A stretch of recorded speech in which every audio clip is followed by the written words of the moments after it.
watching Retribution, it felt, to me, it felt more like a video game than the others have. It felt closer to the spirit of the video game.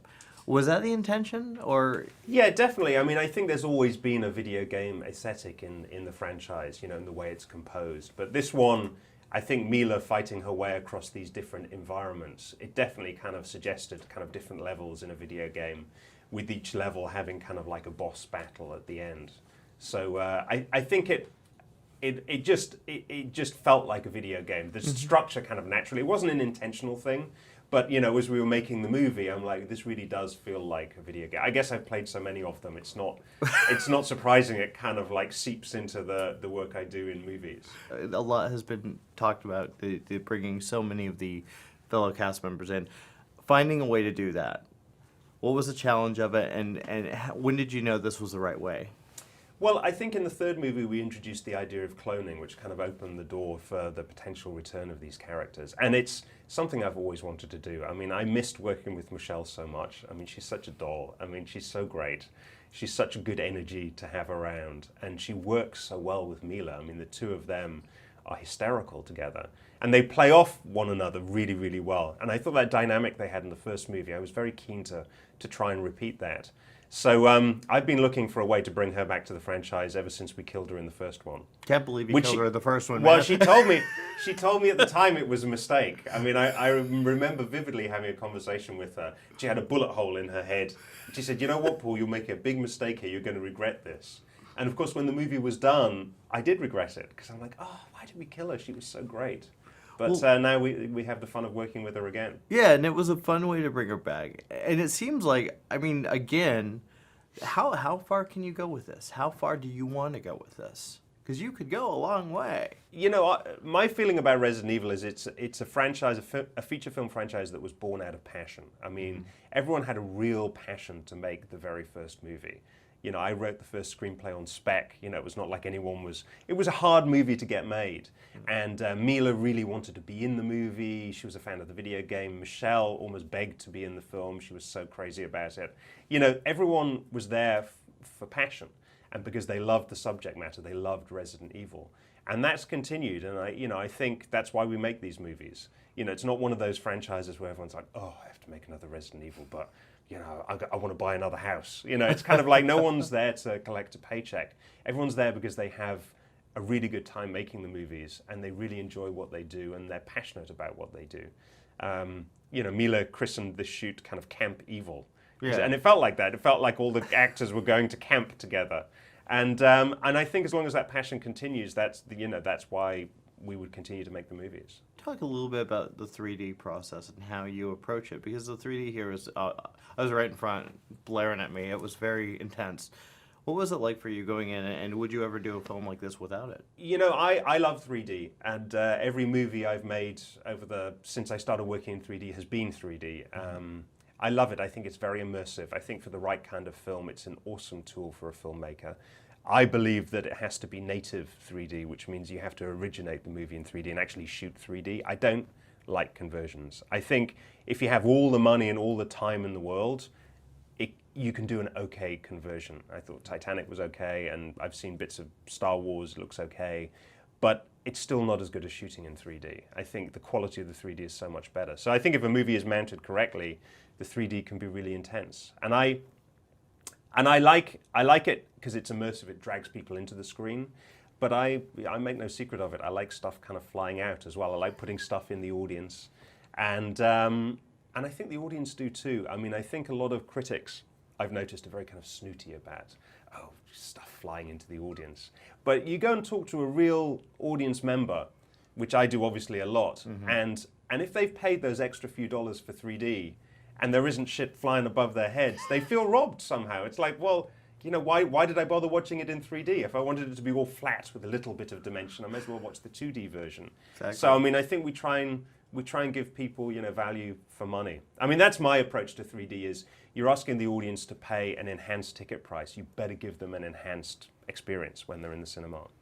First of all, I've got to say, I like the fact that Alice is ever evolving here. Once again, you're kind of taking a leap with the maternal thing going on. Well, you know, we try and I try and be as honest as I can with her. And as I grow as a person, as I grow as an actress, she grows as well. So, definitely it's kind of an organic synergy between Milla and Alice in a way. But at the same time, I feel like if we didn't up the ante and if Alice wasn't constantly growing and changing, what's the point of watching another Resident Evil movie? Do you know what I mean? Yeah. I feel like the fans keep coming because not only do we promise them something, but we deliver. There's many examples of films where the opening was great and everybody loved the movie, and then the sequel comes and the studio didn't put as much money into it because they don't care. I mean, the first movie did great. They're guaranteed a good opening. And once you open well, who cares? With us, we were a little bit more humble because we were a very small European horror action flick indie in the beginning. So we've taken it film by film, and every film for us is super special, and we put everything into each one. So we don't think about like, oh, what's the next film like? We think about only this, and to make it as good as we possibly can, and then hopefully the fans will want to see another one. Well, how much do you put in? Obviously, you know the director pretty well. We have a baby together, so. Exactly. How has that changed your outlook on making these films in any way, being a real life mother, especially with this film?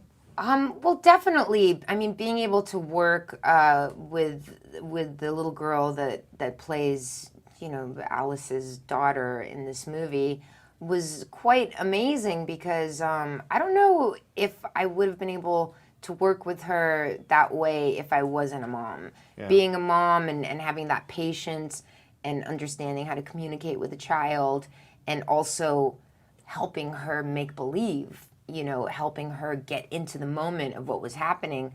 Because a lot of kids are kind of embarrassed, like you have to say, okay, your mother just died in front of you and got eaten. What are you going to do? Most likely a kid's going to laugh. Yeah. Because it's like, oh, I don't know, what am I supposed to do? So it would be like they're going, all right, Ariana, go, breathe. Your mother is gone. Okay, say, mommy, mommy. And she'd be like, mommy, mommy. Literally, by the end of the day, my voice was gone because I was acting for two. It's like trying to keep myself in the moment and keep Ariana in the moment because she's 10. In between takes, all she wants to do is play and make jokes and draw or do whatever. So I'd be like, all right, Ariana, they're about to go. All right. Remember where we were. Breathe. Go. Breathe. Poor little thing. But wow, we got a great performance out of her. Oh, you guys are awesome. It's rare to find kids that are really good, and I think people are going to be very pleasantly surprised at how wonderful Ariana is in this movie. Okay, first of all, welcome back to Resident Evil. Paul told me a story that you said you made a mistake by shooting me in the head. I was a cocky little shit back then. Don't mind me. No, but I have to agree with him. How does it feel to come back into this world? Oh, it's fun, man. I'm glad that he figured out how to bring me back, especially after a bullet to the head. You'd think that something like that is pretty definite. Yeah, generally you don't come back. Don't survive that. You also have, I like the fact that your character kind of, you do a couple of different things in here. Yeah. Not to give anything away, but there's kind of, what's more challenging, being shooting people or wearing high heels? I think the high heel thing is more of a challenge than actually, going out and hitting a target. And obviously, you've been away from this franchise for 10 years. What was the challenge for you to kind of re-enter it and get back with Paul, get back with Milla?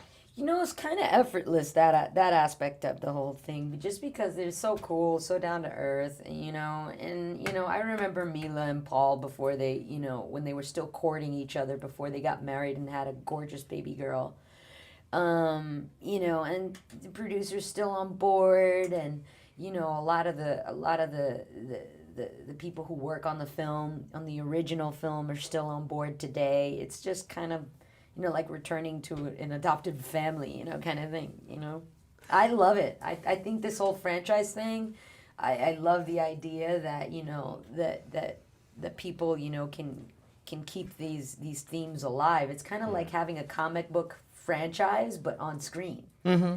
And I love it. It's like, buying the next issue of, a comic book. Well, I think more so than this film, I was telling Paul, it feels more like more like the video games, which I think a lot of fans have been kind of wanting from the series. Oh, that's awesome, man. You're the second guy to say that today. Yeah, well, there's That's so awesome. many levels. And now, I loved your alter ego in this, the second one. You mean the vegan, like, Yes, high heel yes. wearing, I marched against the NRA character? My favorite line in the movie, you're like, oh, but I don't do it. What was that like? That was awesome. I thought it was so much fun, you know, because it's so opposite me, Miss Gun Aficionado. I hate high heels, wish I was wearing combat boots right now. This, you know, I thought it was lovely. Why aren't you wearing combat boots right now? Oh, guess What are these? I found this really amazing, you know, balance between high heels and sneakers. Nice. So this is a wedge sneaker.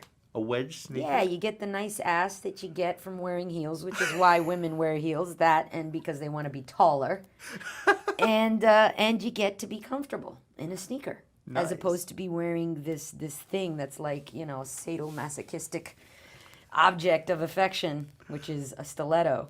Nice. Well, I look forward to, hopefully, maybe somehow you'll return next one and Avatar again. That'd be awesome, man. I wish, you know, Yeah, I know, you right? should talk to Jim, convince him about that one. I will do my best. It was a pleasure. Cheers.